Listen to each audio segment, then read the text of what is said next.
ஏங்க நானும் 2 நாளா பாக்குற பக்கத்து வீட்டு குழந்தைக்கு சோறு ஊட்டிக்கிட்டு இருக்கீங்க, என்ன கதை? அடி கள்ளி, அந்த காலத்துல என்ன சொல்லிருக்காங்க? ஊராம் பிள்ளைய ஊட்டி வளர்த்தா நம்ம குழந்தை தானா வளரும். அட தீமுன் பச்சடி, நான் தான் ஊழாம் பிள்ளை. என்ன ஊட்டி வளர்த்தா தான் ஓம் பிள்ளை நல்லா வளரும். நல்ல வேலை சொன்னேன். நான் எதிர்த்த வீட்டுக்கும் போலான்னு நினைச்சேன். இதுக்கு மேல என்னால உன் கூட இங்க இருக்க முடியாது. நான் எங்க அம்மா வீட்டுக்கு கிளம்புறேன். போகாதானே உன் காலில் வந்து கெஞ்சவன்லாம் நினைக்காத. நான் திரும்பி வருவேன் மட்டும் நீ நினைக்காத. சண்டை போட்டு போகும்போது கூட ஷாப்பிங் போகிற மாதிரி எப்படி மேக்கப் போட்டு போகுது பாருது. ஹலோ என்னங்க? என்ன சப்பாத்தி மாவு வேற கொஞ்சமா தான் இருக்கு. நீங்க எத்தனை சப்பாத்தி சாப்பிடுவீங்கன்னு கரெக்டா சொல்லிருங்க. 2 தான் சாப்பிடுவோம்னு சொல்லிட்டு சுட்டு வைக்க தின்னுட்டே இருக்க கூடாது. ஏண்டி இவ்வளவுதான் சாப்பிடுவோம் அவ்வளவுதான் சாப்பிடுவோம்னு எப்படி சொல்ல முடியும்? பசி எடுக்கிறத பொறுத்து தான் சாப்பிட முடியும். அப்படியாங்க? அப்பனா நான் மாவுல உப்புள்ளி கொட்டிடுறேன். உங்களுக்கு எவ்வளவு பசிச்சா நீங்க 2 தான் சாப்பிடுவீங்க. ரொம்ப நேரமா போன்ல என்னங்க பார்த்துட்டு இருக்கீங்க? நியூ இயர்க்கு என்ன சர்ப்ரைஸ் எங்க கூட்டு போலாம் தானே பிளான் பண்றீங்க?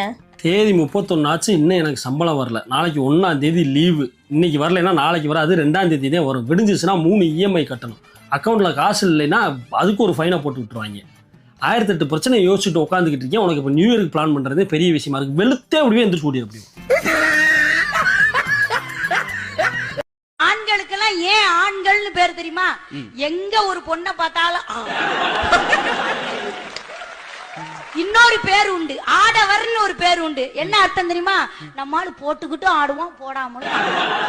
கிச்சன்ல இருந்து வாசனை வந்தா அம்மா சமையல், கிச்சன்ல இருந்து வாசனை வருதா இல்லையா அப்படின்னு கேட்டா அது பொண்டாடி சமையல். ஆனா நல்லா சமைப்பேன் சார். ஆமா ஆமா. ஆனா எங்க வீட்டுக்காரர் எனக்கு இடியாப்பா வேணும்னு கேட்டாரு. நான் 2 ஆப்பத்தை வச்சு ஒரு இடி அடிச்சுட்டு போனேன், பேசாம சாப்பிட்டு இருந்தாரு. ஏம்பில்ல, வீட்டுக்காரிக்கும் ஆட்டக்காரிக்கும் என்ன வித்தியாசம்? வீட்டுக்காரி ஆட்டக்காரி தெரியலைங்க. ஒரு பாட்டுக்கு ஆடனா அவ ஆட்டக்காரி, அவ பாட்டுக்கு ஆடனா அவ தான் வீட்டுக்காரி. கிச்சன்ல இருந்து வாசனை வந்தா அம்மா சமையல், கிச்சன்ல இருந்து வாசனை வருதா இல்லையா அப்படின்னு கேட்டா அது பொண்டாடி சமையல். ஆனா நல்லா சமைப்பேன் சார். ஆமா ஆமா. ஆனா எங்க வீட்டுக்காரர் எனக்கு இடியாப்பா வேணும்னு கேட்டாரு. நான் 2 ஆப்பத்தை வச்சு ஒரு இடி அடிச்சுட்டு போனேன், பேசாம சாப்பிட்டு இருந்தாரு. இப்போ நான்லாம் சின்ன வயசா இருக்கும்போது என்னது ஆசைப்பட்டேன் தெரியுமா?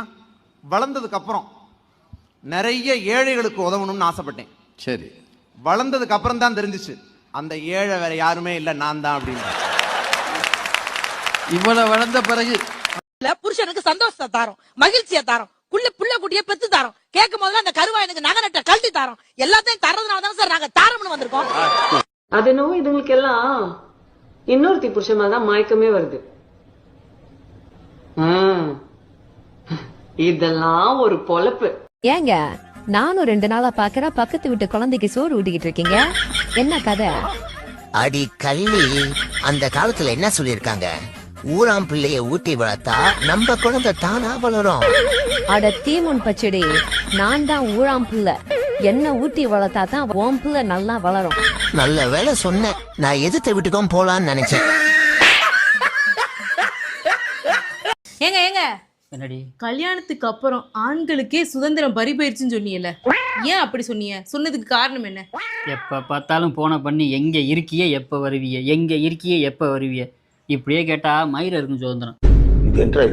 டைம் ஆயிடுச்சு, நான் கிளம்புறேன். ஆமா, எப்போ வருவிய? வரமாட்டேன், அப்படியே உன் தங்கச்சியை கூட்டிட்டு ஓட போறேன்.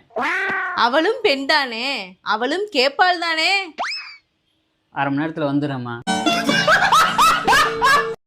நம்ம கல்யாணம் பண்ணிக்கிட்டா என்னோட ஃப்ரெண்ட்ஸ் மாப்பிள்ள டாக்டரா, வக்கீலா, இன்ஜினியரா, கலெக்டரான்னு கேட்டா என்னன்னு சொல்றது? உங்களுக்கு என்ன பிடிக்காது சொல்லுங்க, அது உங்க இஷ்டம். நான் அதுல தலையிட மாட்டேன். அந்த சுதந்திரம் எல்லாம் தாராளமா கொடு. ஏங்க அடுத்த ஜென்மத்திலயும் நான் தானே உங்களுக்கு பொண்டாட்டியா வரணும்னு நீங்க எதிர்பார்ப்பீங்க.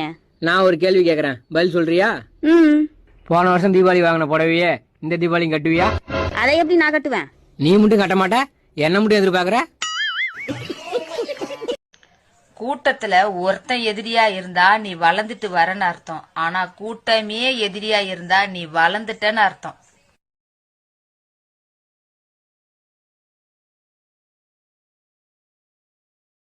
ஏங்க உங்களுடைய ஃபேவரட் சாங் என்ன சாங்க? அப்படியெல்லாம் ஒரு சாங்கும் இல்லடி, ஏன் கேக்குற? இல்லங்க, உங்களுக்கு பிடிச்ச பாட்டை உங்களுக்கு பிடிச்சவங்க பாடையில இன்னும் ரொம்ப பிடிக்குமா அவங்க, அதனால நீங்க சொல்லுங்க, நான் பாடுறேன். முத்து படத்துல இருந்து விடுகதையா இந்த வாழ்க்கை பாட்டு இருக்குல்ல, அந்த பாட்டை பிடிக்கும்.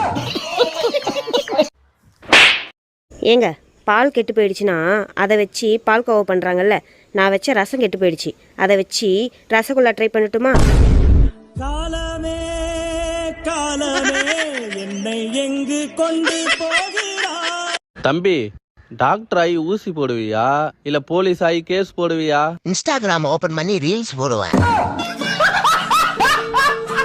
கல்யாணம் ஆனவன் தாங்க சந்தோஷமா இருக்கிறான். கல்யாணம் ஆகாதவன் ரொம்ப சந்தோஷமா இருக்கியாமா?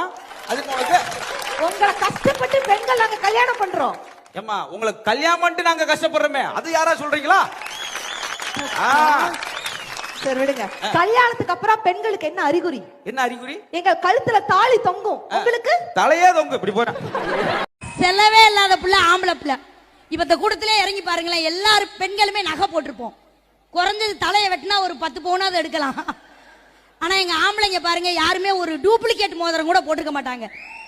ஆண்கள் தங்கமே போடுறதில்ல. ஏன் தெரியுமா? ஆண்களே தங்கம், அவர்களுக்கு எதுக்கு தங்கம்? 1500 ரூபாய் காசு கொடுத்து வாங்கின பொருள் உங்களுக்கு சொந்தமான பொருள் சார். நீங்க என்ன வேணாலும் பண்ணலாம். நான் என் புருஷனை 25 லட்சம் ரூபாய் காசு கொடுத்து வாங்கிட்டு வந்திருக்கேன். அது எனக்கு சொந்தமான பொருள். நான் துணி துவனா துவைக்கணும், பாத்திரம் விளக்கணும், வீடு கூட்டினா வீடு கூட்டணும். ஏன்னா நான் காசு கொடுத்து வாங்கியிருக்கேன் சார். கல்யாணத்துக்கு முன்னாடி ஆம்பளை பசங்க போடுற மேக்கப்புக்கும் பொம்பளை பிள்ளைங்க போடுற மேக்கப்புக்குமே வித்தியாசம் இருக்கு. பசங்க மேக்கப் போட்டு வெளியில போனா கடத்தருவுக்கு போறான்னு அர்த்தம். ஒரு பொம்பளை புள்ள மேக்கப் போட்டு வெளியில போனா ஏதோ ஒரு பையல நடுத்தருவுல விட போறான்னு அர்த்தம். அது சத்தியமான உண்மைதானே?